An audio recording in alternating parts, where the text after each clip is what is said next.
Welcome to the 40 Portal, babe. I'm Kath and Zack. I'm your host. This is the 40 Portal podcast. I just finished recording today's episode, and as soon as I hit stop on the recording, my guest and I kind of looked at each other, and she said to me, "Well, there's your answer, Kath." We started laughing hysterically because both she and I went into recording that podcast holding open questions.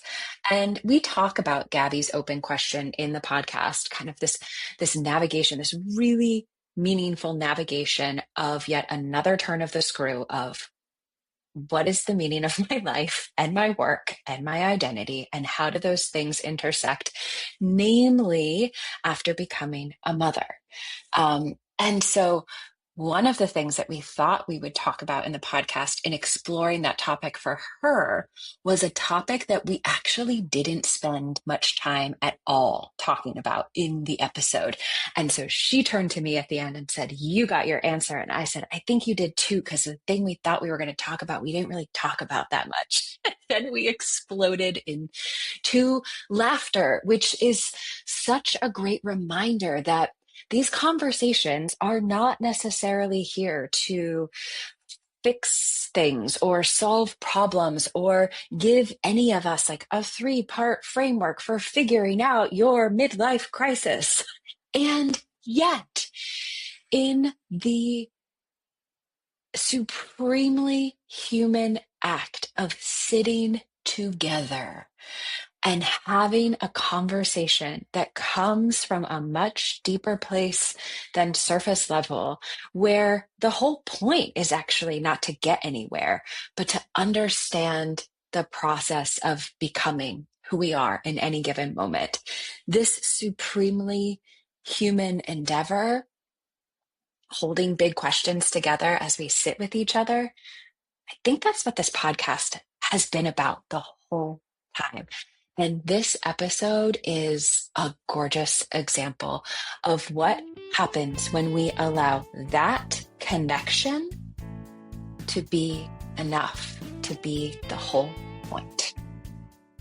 So did I meet you when you were pregnant, or had Elodie just been born? And I believe the first time I met you was at the yoga studio in a circle of women. Does that sound right to you? No, the first time we met, nope. I did come to a class right after Ellie was born, but we met for the first time. I was pregnant right as you were setting up the studio. So I don't remember what month you opened. What month did you open? June. So it must have been right when you had just opened and you were outside. It was summertime. I was pregnant and you were outside, like putting the board out in front of the studio. And I think we were sitting outside at Morning Bird or something. And I came over and introduced myself because I was like, "Oh my gosh, I'm so excited that you're here," because we needed another like really cool yoga space in the area. And I'm not going to come to yoga right now because I'm pregnant, but like I'll come after. And then the next time that I came though was after, right, like shortly after Elodie was born, and you were doing the mom group.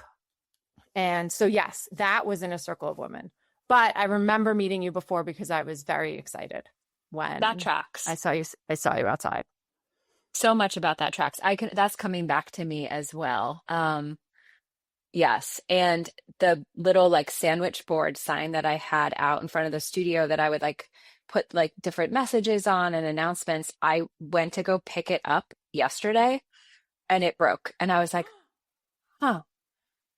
There's something interesting about that too, because that sandwich board was also such a cool way of like, yeah, literal village life, like sitting in the middle of the village in front of the studio, writing like putting little letters up there and having people stop by. And it's like such a human experience. And then the damn thing broke. I was like, I'm not going to read too much into this. I'm just going to put it inside. I need to. Yeah, don't read too much into it because I want you to replace it.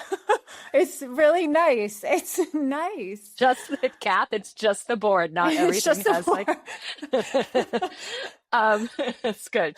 It's good. So that's funny too, because you are one of a small handful of women who were pregnant, like very pregnant and having babies around the time that we opened the studio in the summer of 2023. And now, like, I'm watching all of your kids turn 3, which is kind of wild.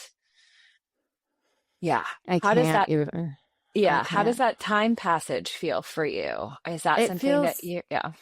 it feels wild. Like I cannot believe it's been 3 years. Well, I mean, she's 3 in November, but I can't believe it's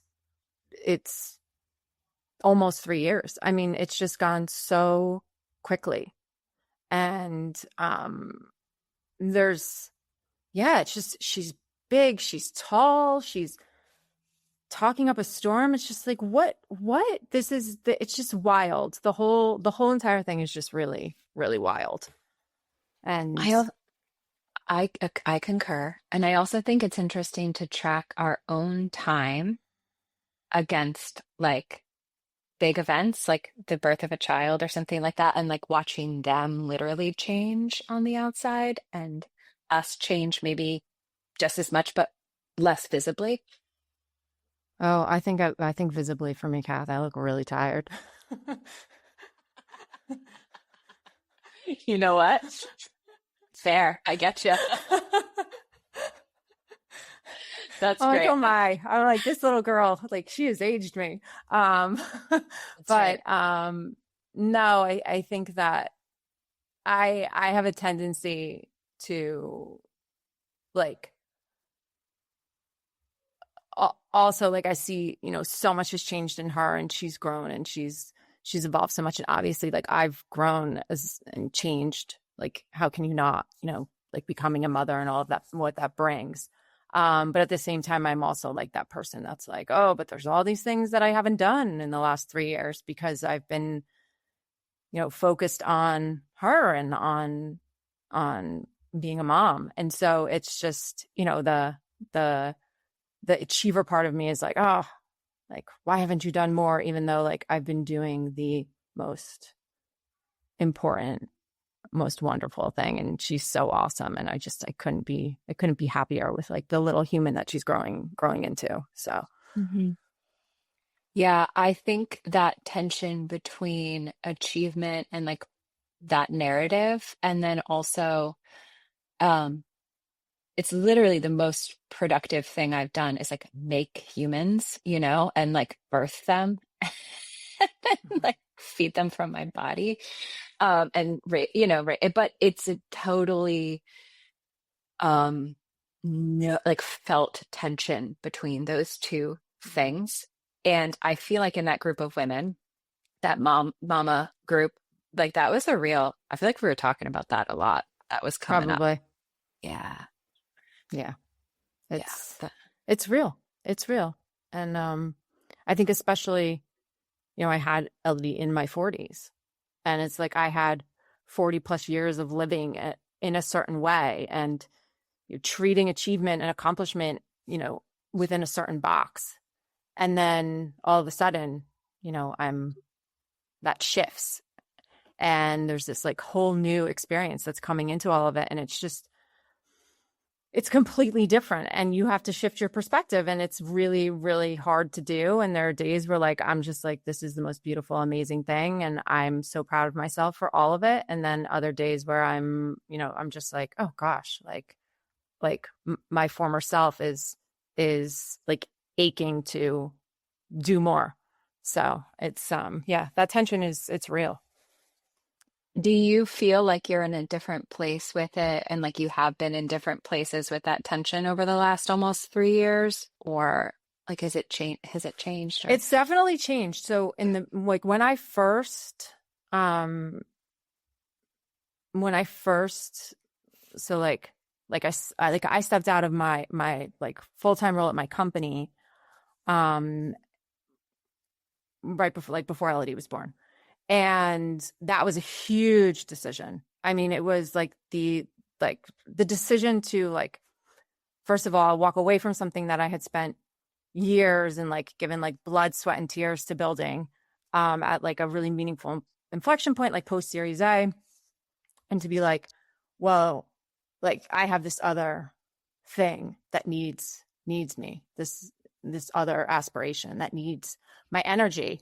Um, and to say like, okay, I'm going to walk away from that, or at least like step into a different role at the company. I'm still involved with the company, but like to shift that out of like that full-time, like pushing in my career, I really thought that it was going to be a short period of time before I went back to like being in it, like in some way, like really fully being in something again. Like I was like, oh yeah, like I'll take 6 months off or 9 months off. And then I'm going to be like back in something, more like, like I used to be. And, um, for like a whole range of reasons, including, some other things happening in our family, that it's just like, well, that level of working, aspiring, whatever it is, it doesn't make sense for right now. And so like back then I really thought it was going to be like something completely different. So I've had to like shift, like, okay, well, how am I showing up in the world outside of my family in a way that makes sense for my family? And I think like so many of us are just trying to figure that out. Like, how do we do all of the family mothering, fathering things that are so important to us, and, hold these other parts of ourselves, these other things that we want to achieve and we want to do in the world at the same time. And it's really hard. Yeah. I mean, we're talking specifically about the intersection of like parenthood and professional life, or motherhood, and like our an identity and our like definition of work and how we success perhaps, or fulfillment or achievement. And I also think there's even mm, like a deeper thematic concept there that has come up in probably every episode of the podcast in some way, which is like there was this, it was like this, and something changed, whether it's external or internal or a combination of both. And now I find myself here, and I'm not quite sure what to make of that and who I am and how I'm supposed to move through the world. And whether it is like becoming a mother or a massive change in your health or your relationship or your career, it's like these things come for us. And maybe that's the portal. I don't even know. It seems like it could be. Like it's coming. I Yeah. mean, I think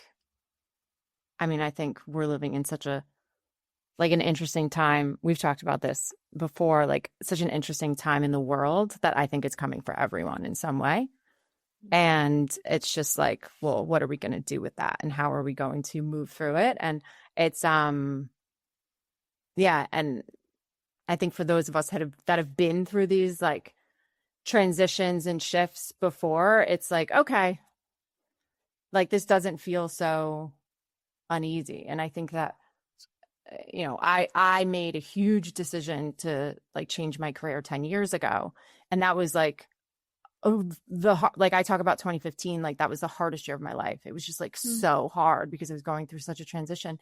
But like I've been through it. I went through like a massive shift in my life. And now it's like, okay, whether it's whatever kind of shift comes after that, or whatever, you know, thing happens, where I'm like, okay, like it's an easier thing to get through, because it's like I know that I've been through it before. I can do it, and I have my practices. I have my ways of navigating all of it.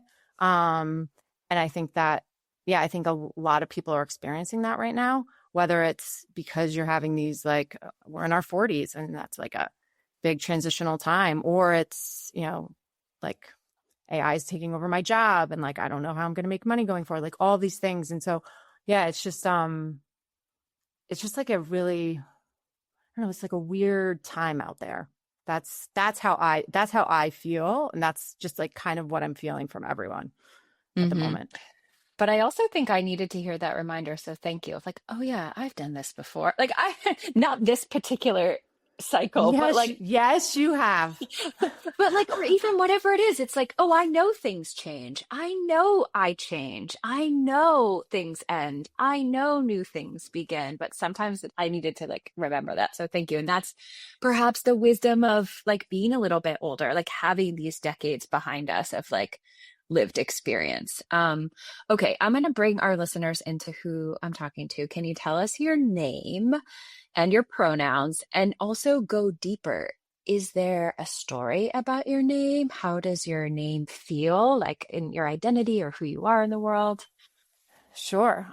So my name is Gabrielle Haddad, and I'll share. I have two middle names, which are Anne Mary. And I'll tell you a little bit about sort of the meaning behind my name, but my pronouns are she, her.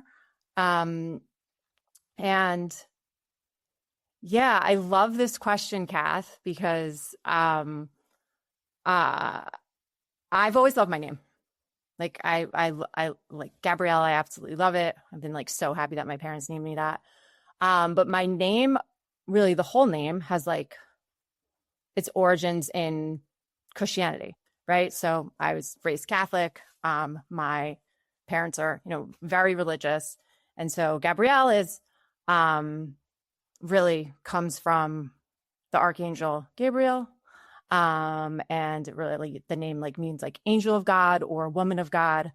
And so it has this like very like God-like meaning to it. I just think it's a really pretty name, which is like what I really like about it.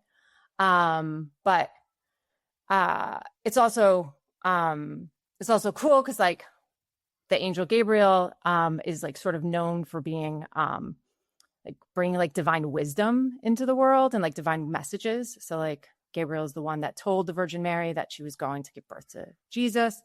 And so yeah, there's like all of these like cool things around like the origin of the name. And then I have two middle names, which when I'm now that I'm telling you this, I mean it's like absurd that my parents gave me like such like religious names. But anyway, so my middle names are Anne and Mary, and I never talk about the Mary. Like I rarely use it, but I do have two. And so Mary, well, I'll start with Mary, right? Mary is the mother of Jesus, and Anne is Mary's mother. And it wasn't until I don't even know, recently, a year ago maybe, that I really like recognized in my name like the mothering energy of these two like powerful mothers in the Bible, that I was like, oh, like my name has all this like mother energy around it, which I had never associated with my name until I don't even know if it was a year ago. It was recently that I kind of made that connection. But yeah, it was like has my mother, my father. I'm sure he had very little to do with the middle names, but my mother, just being, a good Catholic woman, gave me all of these Catholic names. But now it's also cool because my like Gabrielle is actually French, and my husband and my daughter are both French, so it's also like I don't have a crazy name that doesn't fit with them. So That's right. Oh my gosh. I feel like that whole answer makes so much sense just about what I know about you and how I've interacted with you over the years. So that's spot on. I love that. How would you introduce yourself if job titles, achievements, accomplishments, labels weren't your initial answer? We can get into some of like your bio lines, but like, who are you without those things? I mean, this is going to sound silly after what I just said about like kind of joking about my name being like religious, but I would say that I'm like a deeply spiritual person. I'm really curious, um, extroverted. I'm a people person. I love people. Um, I'm opinionated, even if I don't speak up all the time, but I have pretty strong opinions. Um, and I would say that I'm I'm pretty serious, which is maybe one of the things that I'm like, oh, I wish I could just be lighter. Like I tend to be like a pretty serious person. But at the same time, I love having fun. So, yeah, I think those are the ways I would describe myself. That's so good. I see you as a serious person, and I feel like that adds to like a quality of depth in your like about your presence. Um, but I'm so curious, like what when you're like, but I also like to have fun. Like, what does that look like, and like where do you actually access that? Ugh. I don't access it enough. I asked the mother of a almost 3-year-old.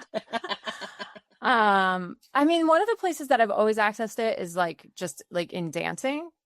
And I like I love, I mean, when I was in my 20s, I was like loving like just like going out dancing with my girlfriends. Like that was just like so fun. And that was just, a way to just express myself and just be enjoying life. So I'd say like dancing is one.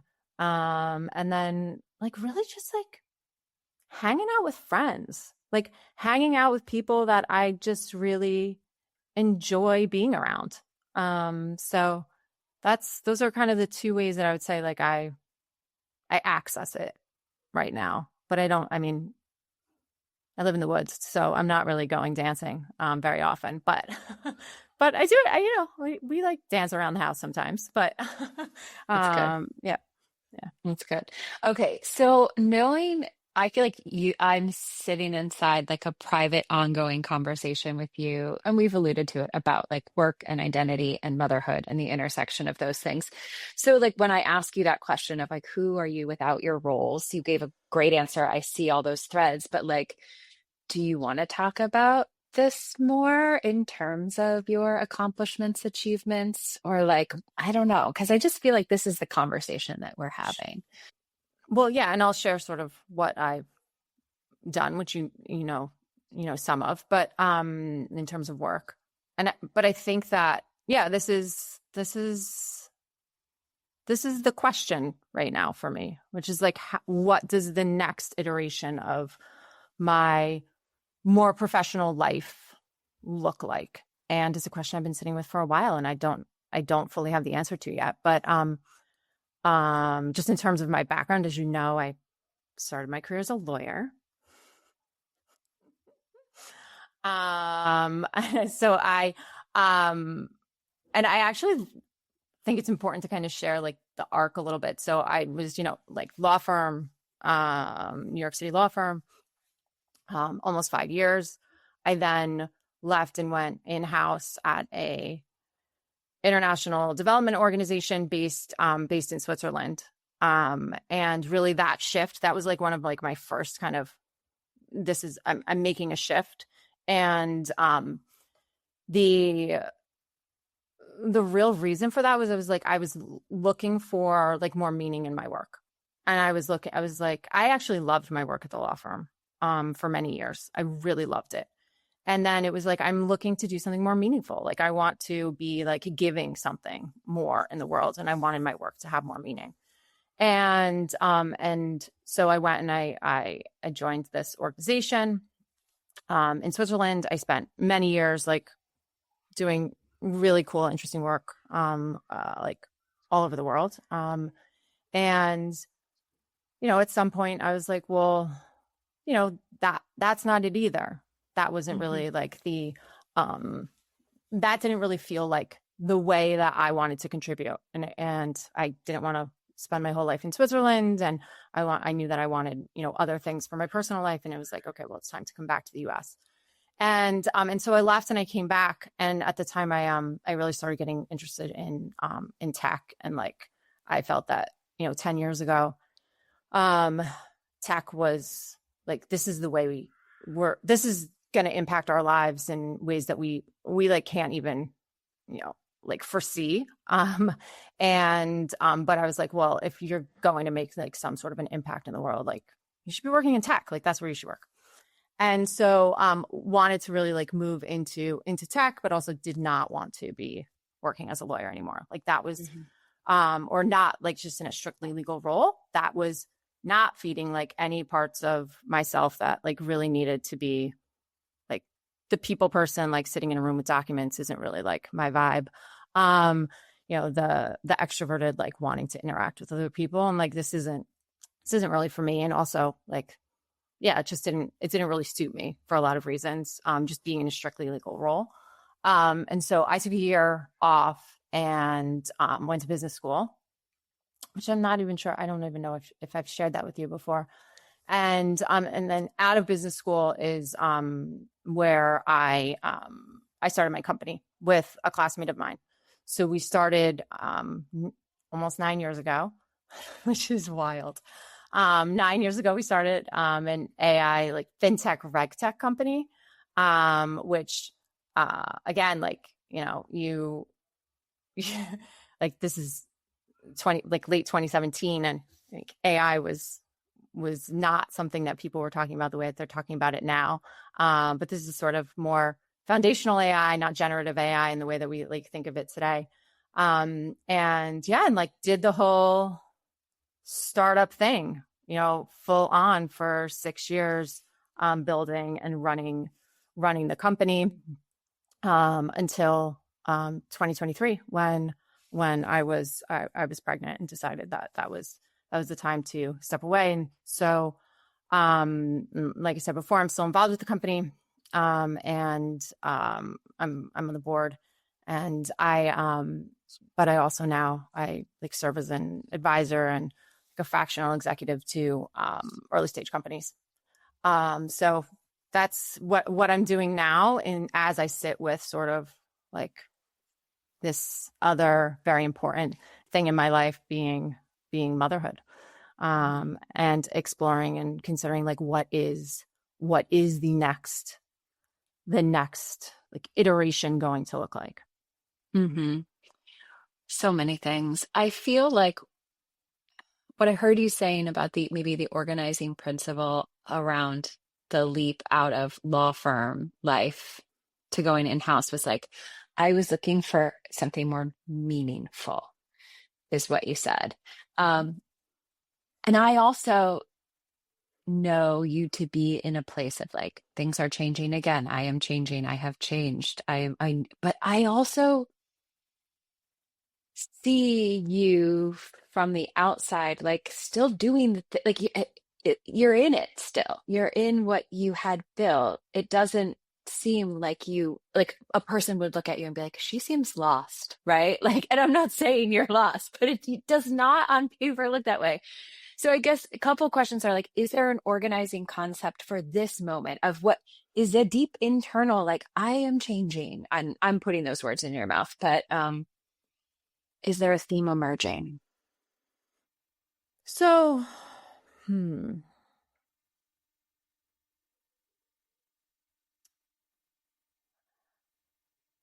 I think that it's such a good question, Kath. I don't know if I can fully answer, is there a theme emerging? I think that, let me try to answer it, and it's probably going to be a bit messy. What I have found, I graduated law school 20 years ago. Wild. I went to my 20-year law school reunion. But that sort of wanting to have an impact, this is like why I went to law school in the first place, right? Wanting to do something meaningful. Like the meaningful work thing was always there. What I have come to believe is that I was seeking meaning in my work because I was missing it in my life. And so like I was chasing this, like, I need my work to fulfill me. Like my work needs to be something for me. And so where I'm sitting now is this like different place because I have so much meaning and fulfillment in my life that I'm like, well, okay, I've spent now 20 years like looking for meaning and fulfillment over there. But wait, but I have it over here. So like, what is over here now? What does that become for me? And I think that I am having this like weird tension come in for me where it's like, well, does it still need to be that? Do I still have to be doing like meaningful work, or can I just like do a thing that like makes money and like then I have like all of this over here? Or is that not going to be enough for me because deep in my core, like really, like I want to be doing more. And I haven't resolved that yet. And I don't think that I am going to fully resolve it until I'm like back, like, or I'm kind of like back in something in a way where I'm like stretching that muscle more than I am right now, and sort of in the more like advisory work that I do. But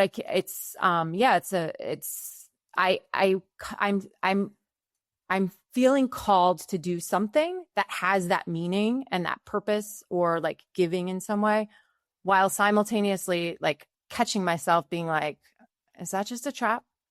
Because like, don't let that take away from like what is over here. Or is it like, no, you have that, and there's something that is waiting to be born, or for you to be giving yourself to. And so don't shut that out entirely because you have this here. And I haven't resolved it yet.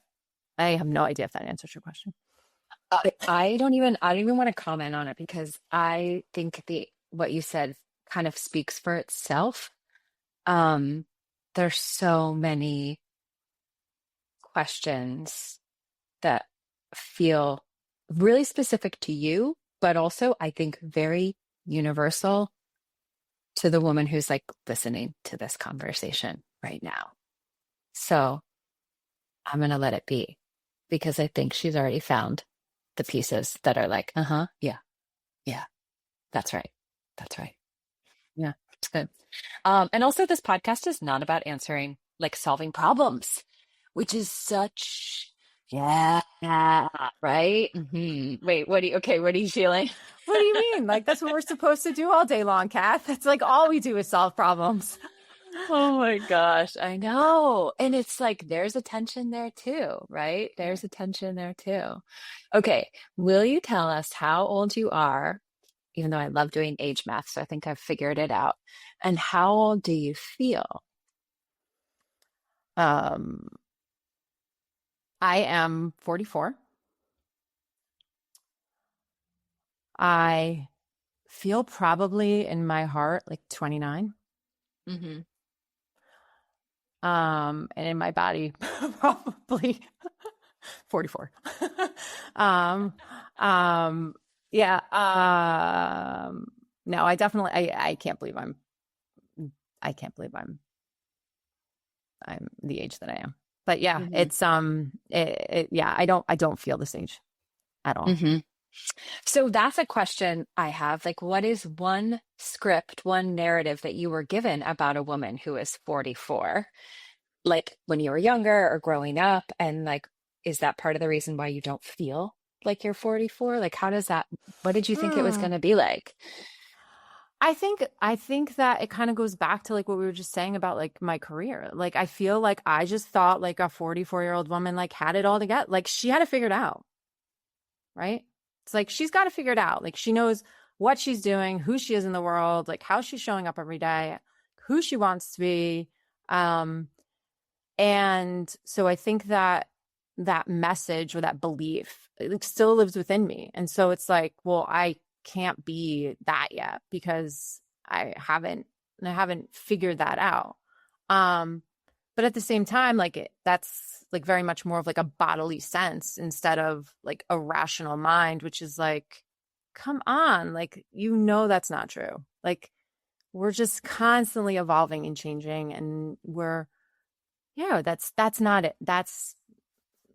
That is not what it means. And if anything, I think what I've come to realize is that it is much more of this like shifting and evolving and transforming and just sort of finding our way, is more of what it means to be like heading into midlife, and not that like, oh, we're all buttoned up, which is like what I Mm-hmm. said to you. Mm-hmm. Yeah. Mm-hmm. Who who put that out there? That we have to have it all figured out because I feel like it is such a theme that is emerging in all of these conversations too. It's like that really feels like it's like on our back. Yeah.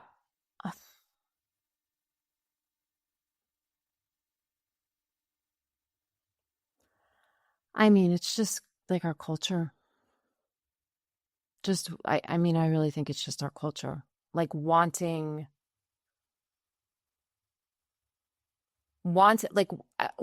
us to be a version of something.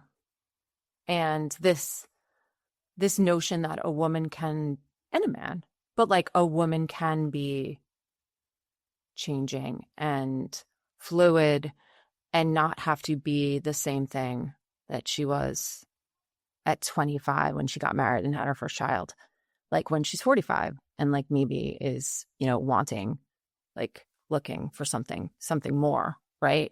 And I just think that we've had these messages like sent to us, but I don't know. I don't think I'm like, that's not it. It's just not it.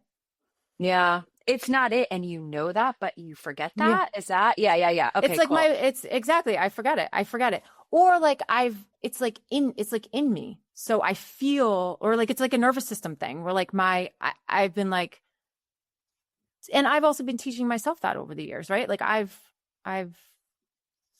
continued to criticize myself for all of the things that like I haven't done and I haven't achieved, and I'm like not yet. And yeah, it's just so that's like in my nervous system. But in my mind, I know that's not it. Which is funny for me to like self-reflect on the questions that I chose for the podcast, because one of the questions that I often ask is like, what were you supposed to have done by now? Which is kind of what you're saying, right? Like, and I'm sure you have a list. You can name them. You don't have to name them. I feel like this whole conversation is like a critique of that question. But it's, yeah. I'm like, there's my therapy on the podcast where I'm like, wow, that's a question you chose, Kath. Like, what were you supposed to have done by now? Because it's a question like that haunts me, you know? It is that like, that's like, and also I can see too in this is why I love having these conversations. Is like, wow, that pervasive question and living inside of it distracts me from so much of what is actually happening in front of me, you know? Like, it's kind of a robber of presence and joy and contentment. Okay, I think we're done here. That's it. That's it, folks. That's what we're trying to get to in the 40 portal. Okay, but where do you feel the most seen and the most safe and the most at home in your life? Hmm. Oh, that's such a beautiful question. So probably in this house, right? I'm home. I think that I feel the most seen in my family, like with my husband and my daughter. Um, and yeah, yeah, it's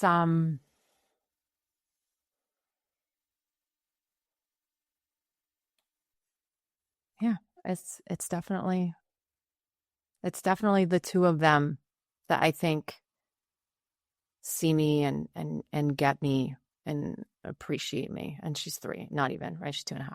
But but it's like where I'm seen and valued and respected and appreciated in the way that like I've always wanted to be in my life.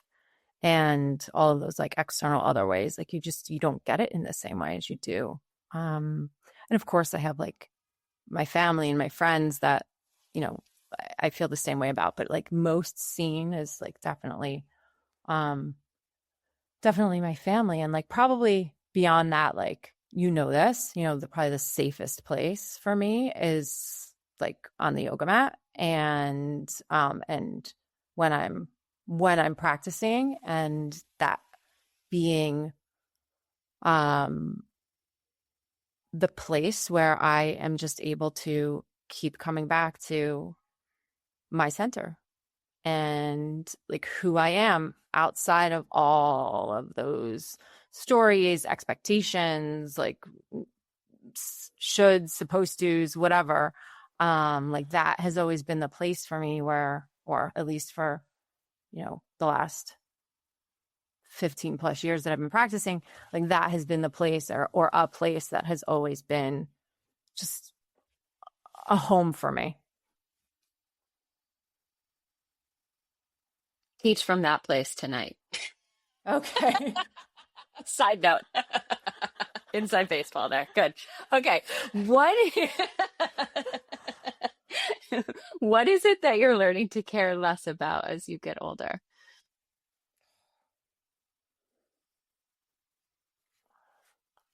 If people like me or not. Say more. This is another use of some the 44. I just, like I have spent so much time and energy just like wanting, I don't even want to say wanting to be liked, but like contorting myself into a shape that is like what is like expected in like a certain environment or in a certain room so that you can be accepted. And I'm kind of just like, not everybody's going to like me. Not everyone's going to like me. And what I have realized is that in that, like, and I don't necessarily even want to say shape shifting, but like there's some version of that, right? Where it's like you're trying to fit in or trying to get people to see you in a certain way. Like I really wasn't liking myself. And it's like, that's not how I want to be showing up in my day to day. Like I need to be first and foremost, like making sure that I show up every day, like caring for and loving who I am. For honestly, like the main reason now is for my daughter, right? It's like I want to model for her like what that is. And if I am constantly caring about what other people think of me or if other people like me, like it takes away from my ability to be myself and like myself for who I am. I do not have it figured out. I am not trying to say this like I am not completely immune to it. But I think that I am like dramatically better. Okay. Dramatically better. Well, I literally was going to ask you, give us tips and tricks for this, but or can you walk us, would you like so many questions. When do you feel like is this coming with age for you to be like, not everybody has to like me. I don't need to convince people that they should like me. That's my words, not yours. And then, or like walk us through an example of a time you noticed that this is changing for you, if you would. I think there are a lot of examples, but like there have been times, and I will keep sort of details as to like who this individual is and like to myself, but that there's like this person that in my work life that like clearly didn't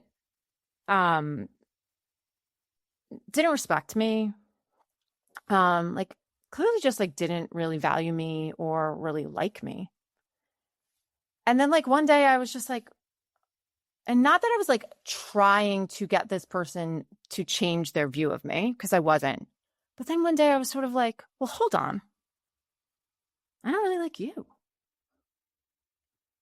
Like, and so I kind of was like one day, and this was many years ago. And one day I was just kind of like, you're not somebody that like I would want to hang out with, like outside of a work context, you're you're not someone that like shares my values. We have completely different views of what's important in life. Um, like you're not really cool in like my terms of what cool is. And so I'm sort of like, wait a second, like why am I so bent out of shape about the fact that this person doesn't really like me? And I think that it's like this shift from like wanting people to like me or to get some sort of like external like validation of who I am, and then shifting it to being like, well, who do I want to be around and who do I like being around? And it's like, oh, do they like me? Cool, okay, like that's great, and that's what really matters. And so I think being able to, and there are plenty of people that do like me, so like why am I going to worry about the ones that don't? And it's just I don't know that. And I think that that's a really also a really really important thing that I hope that I can instill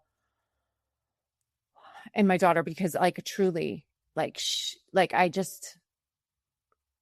like, there are going to be like so many heartbreaks in childhood and like adolescence of like, oh, this person didn't include me, and like there are all of these things and these rejections and all these things that we go through, and it's like, well, and maybe it is somebody that like she's going to deeply care about, and like she is going to be like heartbroken over it, that, but you know, it's just it's also like, well, you know, find your people somewhere else. And that shift. It's wild. I always say this, there's nothing theoretical in parenting because like it's real, right? It's like there's no like how would I approach this or what would I think about this because you're just doing it. And kind of along these lines, recently I was I was uninvited to something and I felt really left out. And like at the same time, my older son didn't make the all-star team and he felt so left out. And I'm like, oh my God, wait, whoa, my mind is being blown because I'm like, we are having this parallel experience. And I found it to be so much easier to parent him than it was for me to give myself the advice of like, and it wasn't until I had to say it to him, like, Lou, that's okay. Like, you know, there's going to be a lot of things that don't go in your favor. There's going to be a lot of places that people are and you're not, but all you can do is put your attention on like, what is the most important thing to you and spending the time with the people that you are Mm-hmm. with. Like, and I'm like, oh, right, Kat. Like, don't give that any more energy. Like, what would I tell myself? And that is honestly like, it's a tool I'm using too, very much informed by what I'm actually telling my children. It's like, Kath, honey, be with the people that love you and that who you love, and like put your time in the things that really matter the most to you. It's like, oh, duh. I totally forgot that. And it's like this, we can be whatever age and we're still just humans, like learning. Yep. Mm. And it's Yep. amazing. It's amazing how those little creatures Mhm. are helping us to learn those lessons. And like, I don't know, those lessons just seem so much more important. And like the work of ingraining, like really deeply ingraining it into myself, it has become so much more important since becoming a mom, because it's like, if I am not doing this myself, like she's not going to be able to do it herself. And so that has just become like really real for me. And like, yeah, and but I do think that that creates like all the other tensions of like, how do we how do we live in this world while still holding all of that to be true? It's a lot. Yeah. It's a lot. Okay. I'm gonna move us into the portal wisdom. I think I'm gonna read this whole thing because this is a very special one to me. It's I just got it out of the mailbox a couple of weeks ago or a couple days ago, but I think it was sitting in there for a while. And all you have to do is listen because there's a lot of beauty in here. Okay. And this is cool for me. So I hope it's cool for you. Now it's cool for me because I don't know this person like at all, like at all. Yeah. And that's really, it's cool to see that this is reaching people that don't know me. Yeah. Okay, dear Catherine, this is in response to your invitation to share wisdom about turning 40 from someone who is over 40. I'm 42. And for the past 3 years, I'm positive I've been in and still am in the portal. I was so pleased to stumble upon your podcast. I am someone who believes that the universe gives us signs to help us figure out our path or confirm it in hindsight. And I am sure that discovering your podcast and project was no accident. Thank you for creating a space and putting into words what so many, at least women I know, so many of us are feeling right now. I especially enjoyed your episode with Emily Drake. Me too. Her vibe and her message totally resonated. And I'm a high school teacher, so I know a thing or two about burnout. On to my wisdom. I am 42 and feel like I've been in what I'd call a transition portal in my life for the past 3 years. I felt like I was forcing things to work in all areas of my life. I ended up making a huge life move with my husband and 2 kids a little less than a year ago. This move was something I'd been feeling like I needed to do for several years. I guess I'm trying to say that when you have a strong feeling and signs from the universe, if you believe in those, then take action. It is not a midlife crisis move. It is something that you are being moved towards for a season, although you may not fully understand why at the time. I am forever grateful that I listened to my intuition, which is something else I've learned to trust more in my 40s. Um, no notes. That was so beautiful. Um, really beautiful. And what I was expecting to hear from her when she was saying she's been in this transition for 3 years was like something like an open-endedness to it. But it sounds like I almost feel like she's through the transition and she's on the other side. And but maybe she has some expectation of what that other side is supposed to look like. But I mean, I think that's also a message for you, Kath. Okay, say more there. Like trusting your intuition, Yeah. right? Yeah. And I think that like if I like give like my own sort of personal like sharing like my own personal like parallel to that is when I moved to Switzerland, like I like just I knew I had to go. Like I knew that I had to go do this thing. And I doubted it and I was like it's not the right career move, like all of these things.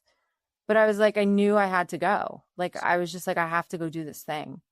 And I think that and there wasn't like a lot of real logic to it. And like is that intuition? Is that our gut? Is that being pulled towards something? Even and I think that we have like some expectation that like when we follow and I think that like what I'm trying to say with this is that like you can follow your intuition and still feel like wherever you landed wasn't the right place. But that doesn't mean that going there was wrong. So it's like it it's like that's the whole point, right? We're on a journey and we're going to have detours and yeah, but like that trusting your intuition I think is really important. And you know, you and I were just talking about this in your context, Kath, and it's like I feel like you know. I feel like you know. And so yeah, Thanks. listen to that. Thank you. Thank you. Because it's like Well, if you can continue to stay in the same place and do the same thing. And yeah, that might have like some beautiful outcome, but you don't know where the other leap is going to take you.